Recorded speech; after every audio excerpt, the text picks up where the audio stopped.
কিছুটা ধনাত্মক মাদক উপরে। ভগবান এই জগতে আসার একটা হচ্ছে মুখ্য কারণ, একটা গৌণ কারণ। ভগবত গীতা দুটো শ্লোকের মধ্যে বলেছে কি সেটা? যদা যদা হি ধর্মস্য গ্লানির্ভবতি ভারত অভ্যুত্থানম অধর্মস্য তদাত্মনম সৃজাম্যহম পরিত্রাণায় সাধনাং বিনাশাচ দুষ্কৃতম ধর্ম সংস্থাপনার্থায় সম্ভবামি যুগে যুগে। এই ধর্ম সংস্থাপন করা, ভক্তদের রক্ষা করা এবং অসাধুদের বিনাশ করাটা হচ্ছে ভগবানের গৌণ কারণ। আর মুখ্য কারণটা কি না? মুখ্য কারণ হচ্ছে তার ভক্তদের সাথে লীলারস, লীলাবিলাস, প্রেম আস্বাদন করার জন্য ভগবান এই জগতে আসে। তো সেই প্রেম আস্বাদনকে সবার সাথে করতে পারেন না।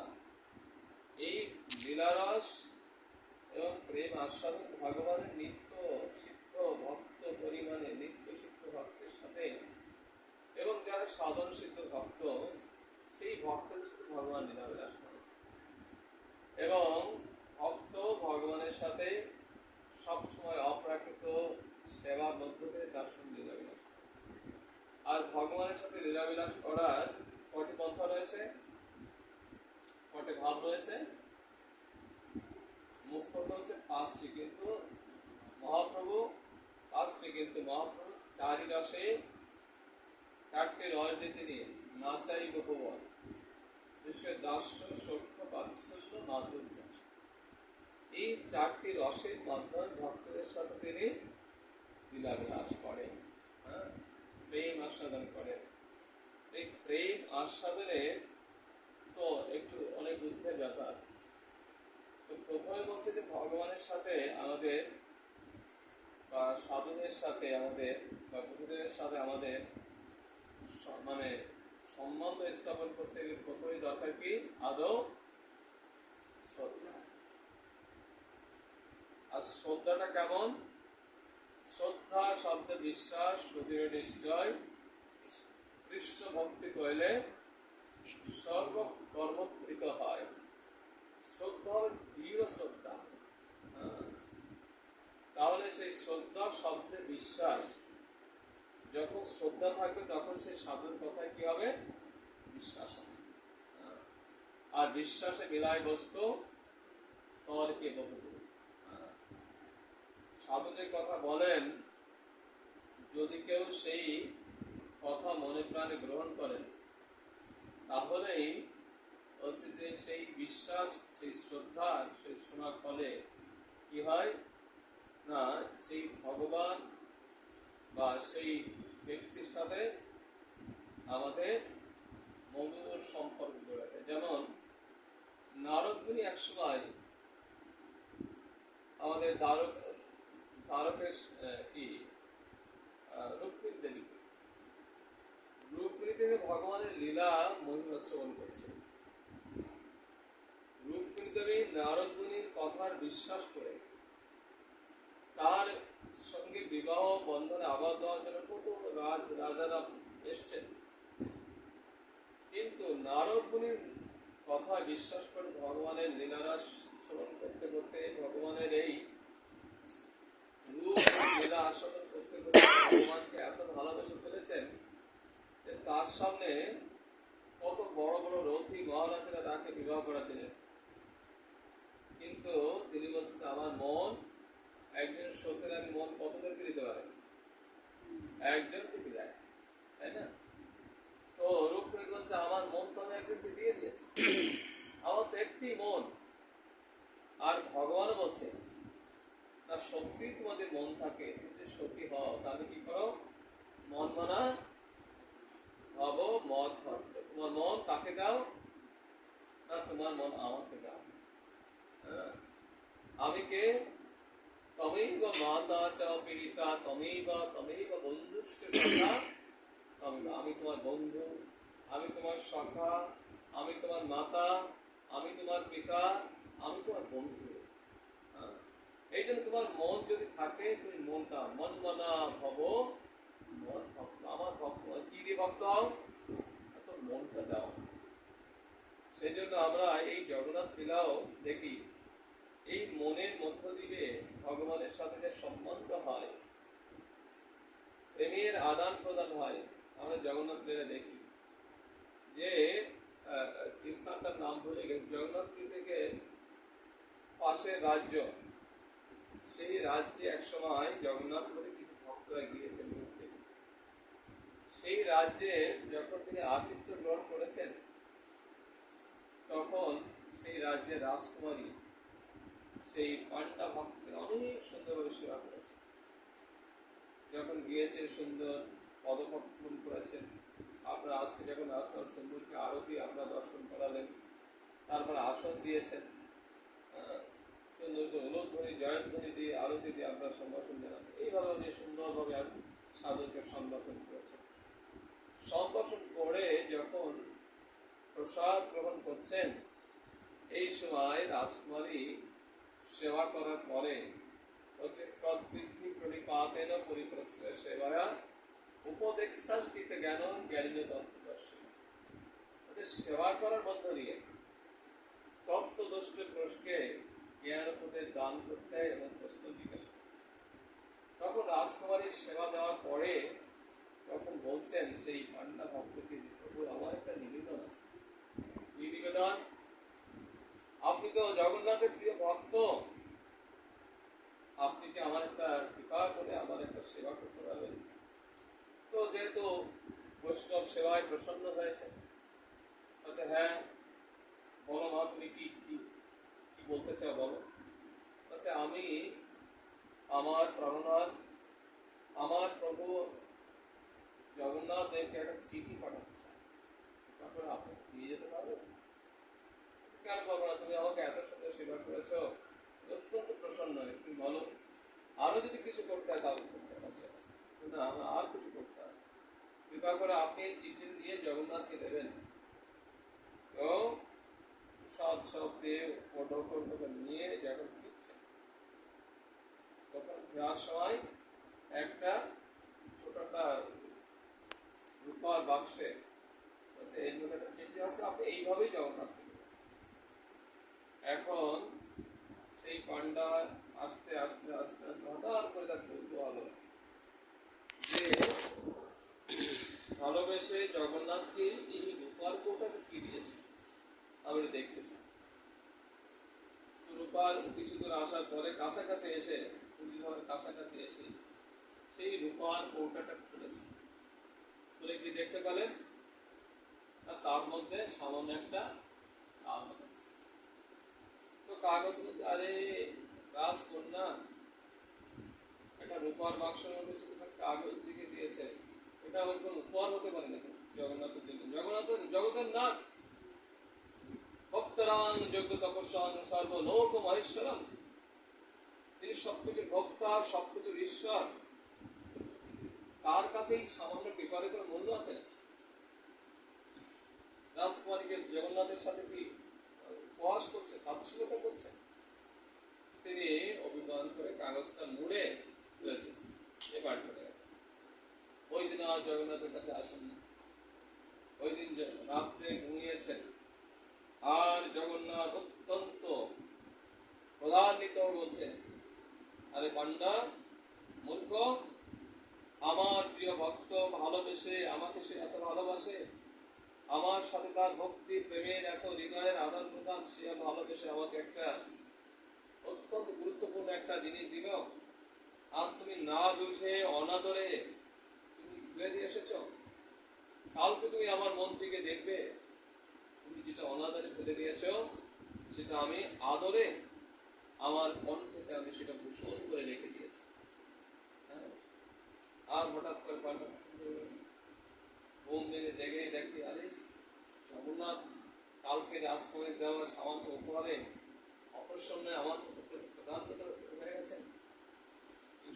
খুব অপরাধ ভাবে করছেন, অত্যন্ত অপরাধী নিজেকে মনে করছেন। আর এইভাবে করতে করতে ভয়ে ভয়ে তিনি জগন্নাথ মন্দিরে এসেছেন। আর এসে যখন জগন্নাথ মন্দির খোলা হয়েছে, আর তখন সমস্ত ভক্ত পান্ডারা দেখছে, আর যে জগন্নাথের গলায় একটা কুস্তানো বেকার ঝুলছে হাড়ের মতো। হরি বল। আর সবাই তো মুখে শুনতে কি হলো, আমাদের জগন্নাথের চরণে কোনো অপরাধ হলো? সমস্ত পাণ্ডারা স্তব স্তুতি করছেন, বলেন মেন যে পাণ্ডা তিনি জগন্নাথের গলা থেকে পেপারটা নামিয়েছেন, আর নামিয়ে তিনি সেই পেপারটা পড়ছেন। হে জগন্নাথ, হে জগতের নাথ, হে প্রণনাথ, আমার বলতে এই জগতে কিছু নেই প্রভু। আমি শুনেছি আপনি যখন বৃন্দাবন থেকে যখন মথুরায় গিয়েছিলেন, এই ব্রজবাসী ভক্তদের আপনার প্রতি এত প্রেম, আপনার প্রতি এত ভালোবাসা, আপনার প্রতি এত ভক্তি, আর আপনি তো ভক্ত বৎসল। আপনার এই ভক্তিতে এই ব্রজবালারা, ব্রজবাসী ভক্তবৃন্দ আপনার মনকে হরণ করে নিয়েছে। আপনার মন আপনি আপনার বৃন্দাবনে রেখে এসেছেন, তাদের ভালোবাসা বন্ধন। এই জন্য আমি আপনার এই অযোগ্য দাসী, আমি আপনার এই অযোগ্য ভক্ত, আমি আমার মনটা আপনাকে সমর্পণ করব। তো সেই জন্য জগন্নাথ যদি কেউ কাউকে ভগবানকে কেউ যদি মন দেয়, কতটা যে জগন্নাথ প্রসন্ন হন, এই লীলা থেকে আমরা দেখতে পাচ্ছি যে রাজকুমারীর ফেলে দেওয়া মুস্কান পেপার পাঠিয়েছে, সেই পেপারটা তিনি নিজের গলায় হাত দিয়ে। এইভাবেই সর্বত মুখ্যত ভগবান এই জগতে আসেন এইরকম ভক্তের ভাবগ্রাহী ভাবটাকে গ্রহণ করা যায়। কারণ আমাদের কি আছে? আমার বলিতে প্রভু আর কিছু নাই, তুমি আমার মাত্র পিতা বন্ধু ভাই। এই জগতে আমার মধ্যে কিছু নাই। কি আছে আমার? এই দেহটা বলছে আমার আমার আমার। এই দেহটা একসময় ছেড়ে দিতে হবে।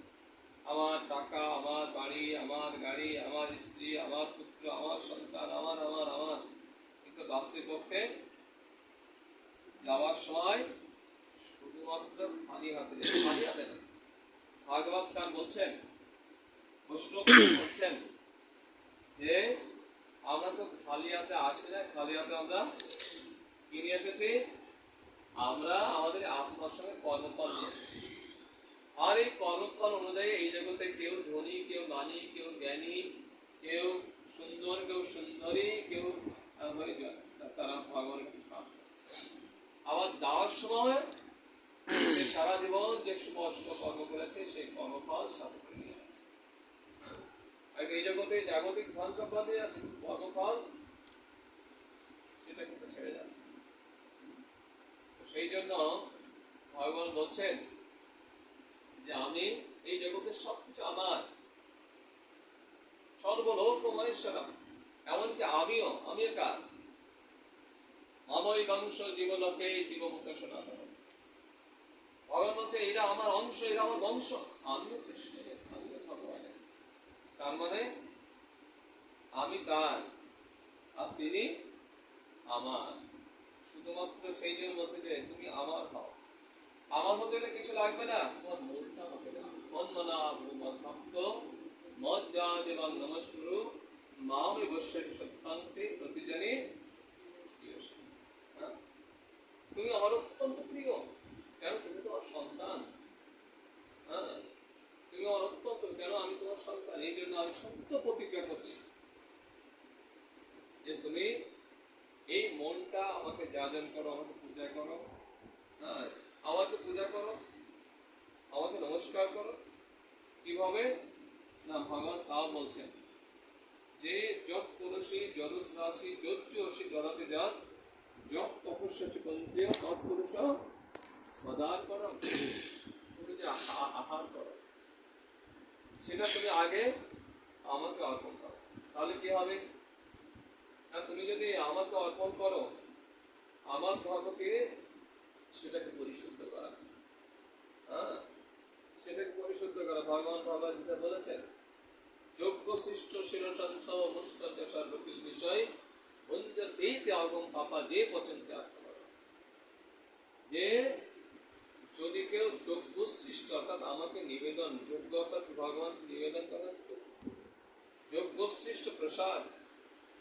ভগবান যখন গ্রহণ করেন সেটা প্রসাদ, আর যখন না গ্রহণ করা হবে সেটা অন্য সাধারণ খাবার। আর তার মধ্যে কি থাকে? পাপ থাকে। ভগবান গ্রহণ করার সাথে কি হয় সেটা? কৃষ্ণের অধরাবৃত কৃষ্ণগুণ চরিত সুধাসার সার্পিনিন্দন, তার সাজ যে না জানে জন্মিয়া মইল না জ্ঞানে, সে রসনা ভেগ নির্বাসম। কৃষ্ণ যখন গ্রহণ করেন, কৃষ্ণ যখন সেটা আস্বাদন করেন, কৃষ্ণের অধরামৃত মানে সেটা কি? কৃষ্ণের কৃপা, মহাপ্রসাদ। আর যখন সেই মহাপ্রসাদ মানে যখন গ্রহণ করেন, কৃষ্ণের রূপ গুণ লীলা শক্তি তার মধ্যে সঞ্চারিত হয়। যেমন কারো যদি সোয়াশি রোগ হয়, তার খাবারটা যদি কেউ খায় না, তাহলে কি তার রোগ চলে যাবে না খাবারের মধ্য দিয়ে? ঠিক কৃষ্ণের প্রসাদ যখন আমরা খাই, তখন বলছে তার কৃপা। আর কৃপাটা কেমন? না, তার কৃপাটা তো সবচেয়ে আনন্দময়। হ্যাঁ, সৎ মানে নিত্য, চিত হচ্ছে জ্ঞানময়, আর আনন্দ হচ্ছে আনন্দময়। তখন সে এই জগতে থাকলেও, সংসার জগতে থাকলেও, তার যেহেতু সঠিক আনন্দের সাথে সম্পৃক্ত থাকে, অতএব জড়জগতিক তার যে দুঃখ, এটা তাকে প্রভাবিত করতে পারে না। সেই জন্য ভগবান বলছে যে তুমি যা কিছু করো, যা কিছু আহার করো, রং করো, আমার সাথে সম্পৃক্ত হয়ে করো। তাহলে কি হবে? না, তোমার সেই কর্মটা, প্রাকৃত কর্মটা চিন্ময় কর্মে রূপান্তরিত হবে। হ্যাঁ, তাদের একদিন বলছেন, সখীরে আমি আগে এমন ছিলাম না রে, আমার বধুর পরশে এমন হলাম, আগে এমন ছিলাম না রে। কেমন? না, ভক্ত সঙ্গ ভগবানের সঙ্গে করলে কি হয়? না, পরস্পরই ভক্ত ভগবানের যে পরস্পরই, ভক্ত ভগবানের স্পর্শে পবিত্র হওয়া যায়। যেমন গঙ্গার জলে স্নান করলে কি হয়? দেহ পবিত্র হয়। আমরা যখন মন্ত্র জপ করি তখন মন পবিত্র হয়। আর আমরা যখন হরি কথা শুনি, বলতে শ্রেণতং সকথা কৃষ্ণ পুণ্য শ্রবণ কীর্তনম হৃদয় অভ্যন্তরস্থ অভদ্রাণী বিদুরতে সুবিশ্বতাম। যদি আমরা হরি কথা শুনি ভক্ত মুখে, হৃদয় অভ্যন্তরে কত কামনা বাসনা রূপ আমাদের ময়লা আবর্জনায় ভরে আছে, যেগুলো সবসময় আমাদের দুঃখ যন্ত্রণা কষ্ট দিচ্ছে, হরি কথা শুনি তখন হৃদয় অভ্যন্তর নষ্ট প্রায়শ অবক্লেশ নিত্যম ভাগবত সেবায়া। ভাগবত সেবা, ভাগবত শ্রবণ যখন করি, তখন হৃদয়ের যত আবর্জনা সেটা পরিষ্কার করে সুহৃদন। বলছে যে হৃদয় অভ্যন্তর অবদানী বিদুনতি সুরিত, সুরহিত, তিনি সবসময় আমাদের হিত কামনা করছেন। এই জগতে বন্ধু বান্ধব আত্মীয় স্বজন সবসময় আমাদের হিত কামনা করে না, ভগবানের কথা অভিন্ন, তিনি সবসময় আমাদের পবিত্র রাখার চেষ্টা করছেন। সেই জন্য ভগবান বলছেন আমার সাথে সংযত করেছি, যা হাত করো, হোম করো, দান করো, তপস্যা আমার সাথে, আমার কর্ম করো। তাহলে কি হবে? তোমাদের যা কিছু আছে সবকিছু আমি পরস্পরিতে রূপান্তরিত করবো, অপ্রাকৃত ফলে রূপান্তরিত করবো। সেটা হচ্ছে আমার ধর্ম। সেই জন্য ভগবান করুণা করে এই জগতে এই লীলা ভক্তের সঙ্গে লীলাবিলাস করার জন্য এই জগতে আসে। আর লীলাবিলাস করে কি করেন?